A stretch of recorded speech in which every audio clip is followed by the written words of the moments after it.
the whole country was exploding against the Vietnam War. And people weren't being arrested like that. People were expressing themselves, and we had an effect. But now they're trying to repress us, and that's why I came here.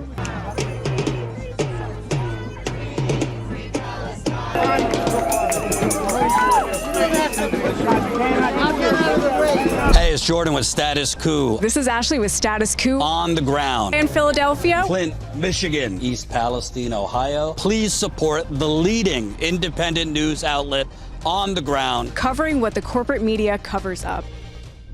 Bring your diplomas! Wow. Jenny Dubnow, class of 85. I'm ashamed of my diploma. Ashamed. I'm ashamed of the weaponization of anti-Semitism. Divest, disclose, and free Mahmoud Khalil. And I'm here to express my rage. To express my rage. And burn my diploma. And burn my diploma. And say to Columbia. And say to Columbia. Fuck you. Fuck you. Columbia School of the Arts, 1999. When I was applying to college as an undergrad, Columbia and Barnard students successfully protested to convince Columbia to divest from South Africa. You students are participating in a long and valued tradition of free speech and student activism. So I'm speaking with Nara outside of Columbia University, where the commencement ceremony is underway today. And Nara is with a group of pro-Palestine protesters who were burning their degrees, again, outside of the commencement ceremony. Nara has lost her degree, but would have burned it if she had been able to find it.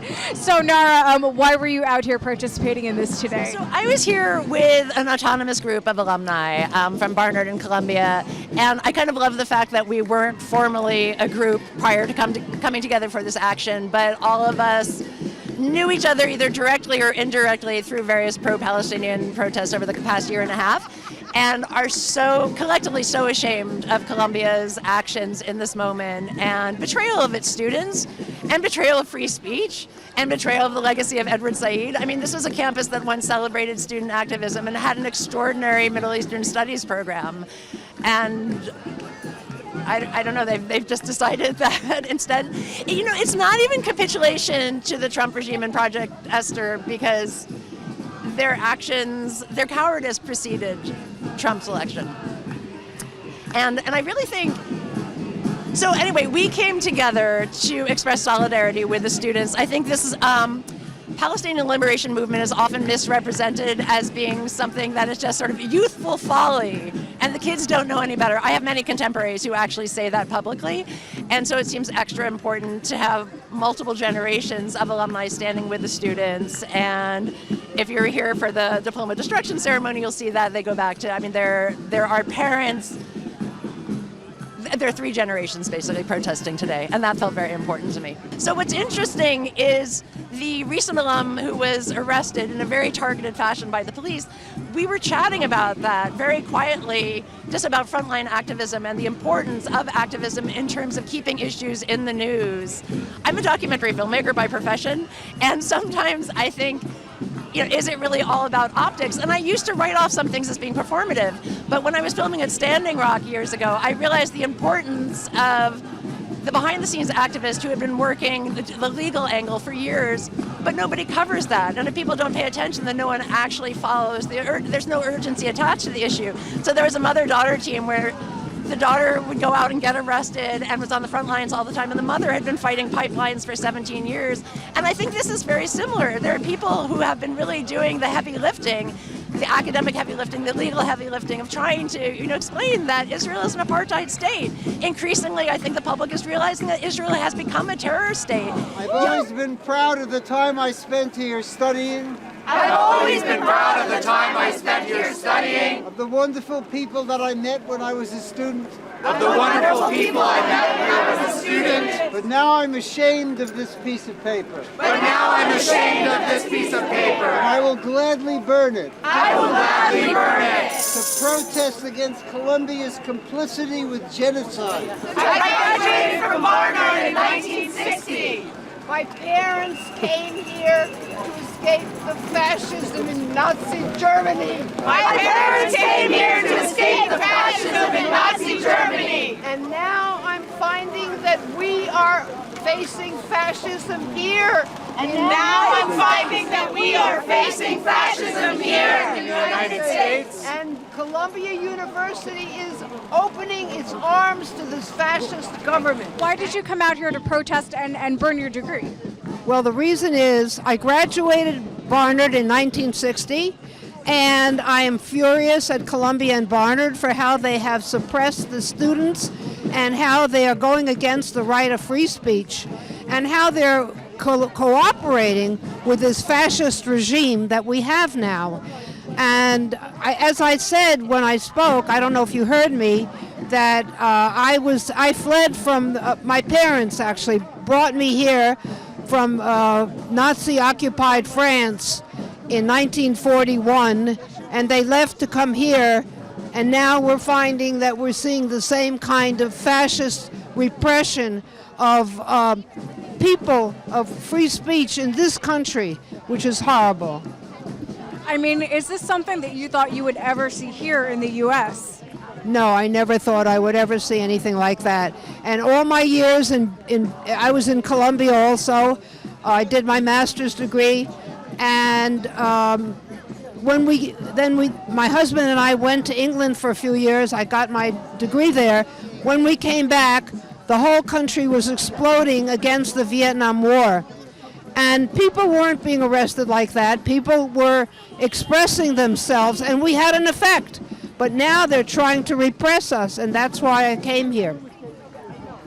Absolutely, and I don't know if you saw or not, but when Claire Shipman, the interim president of Columbia, gave her Class Day speech yesterday, it would seem that the entirety of the audience was very much against it. I know. I heard them booing her. That was absolutely fabulous. I mean, the students are great. The students are really great.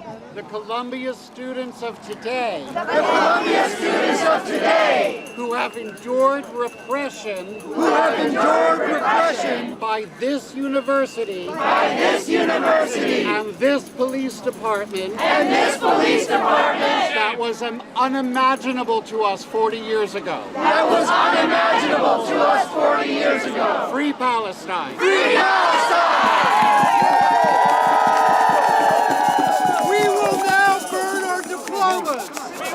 We're going to tear our diplomas. They're too wet.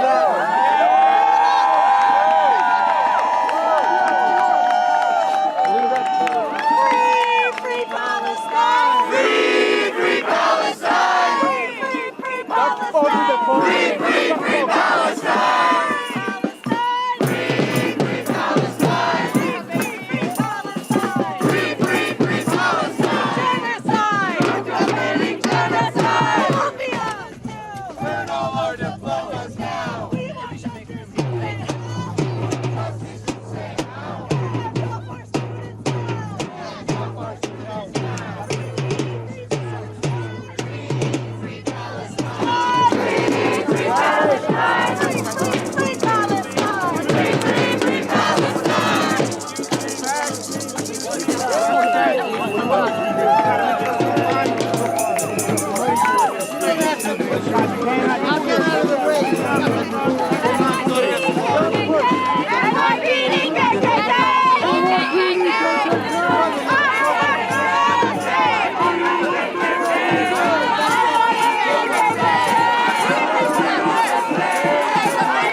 Outside protesting with the Pro-Palestine protesters. So Carol, why are you out here today protesting at the commencement ceremony at Columbia University?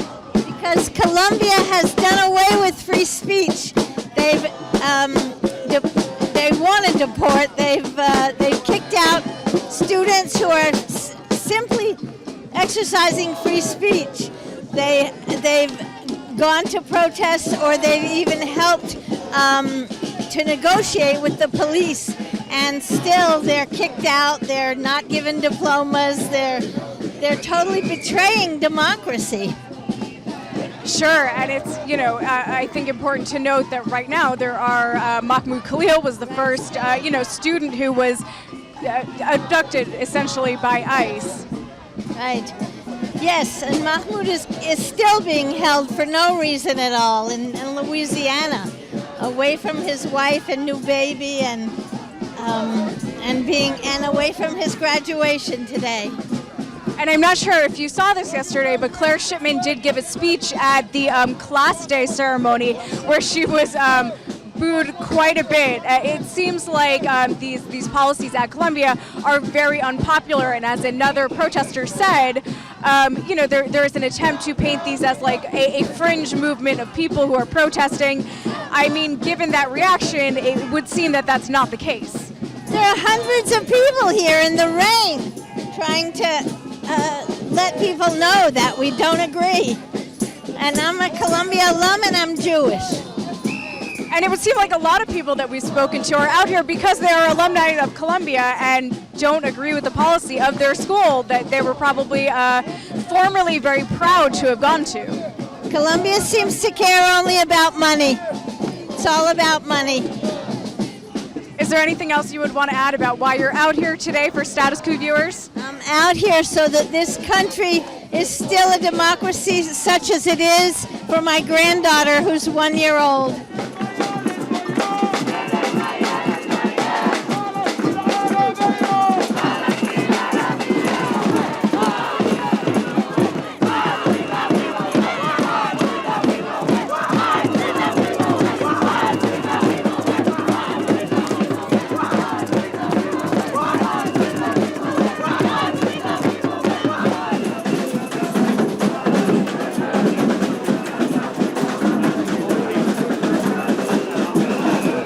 So I'm here as both an alum of Columbia. I went to the social work school. I graduated in 1977.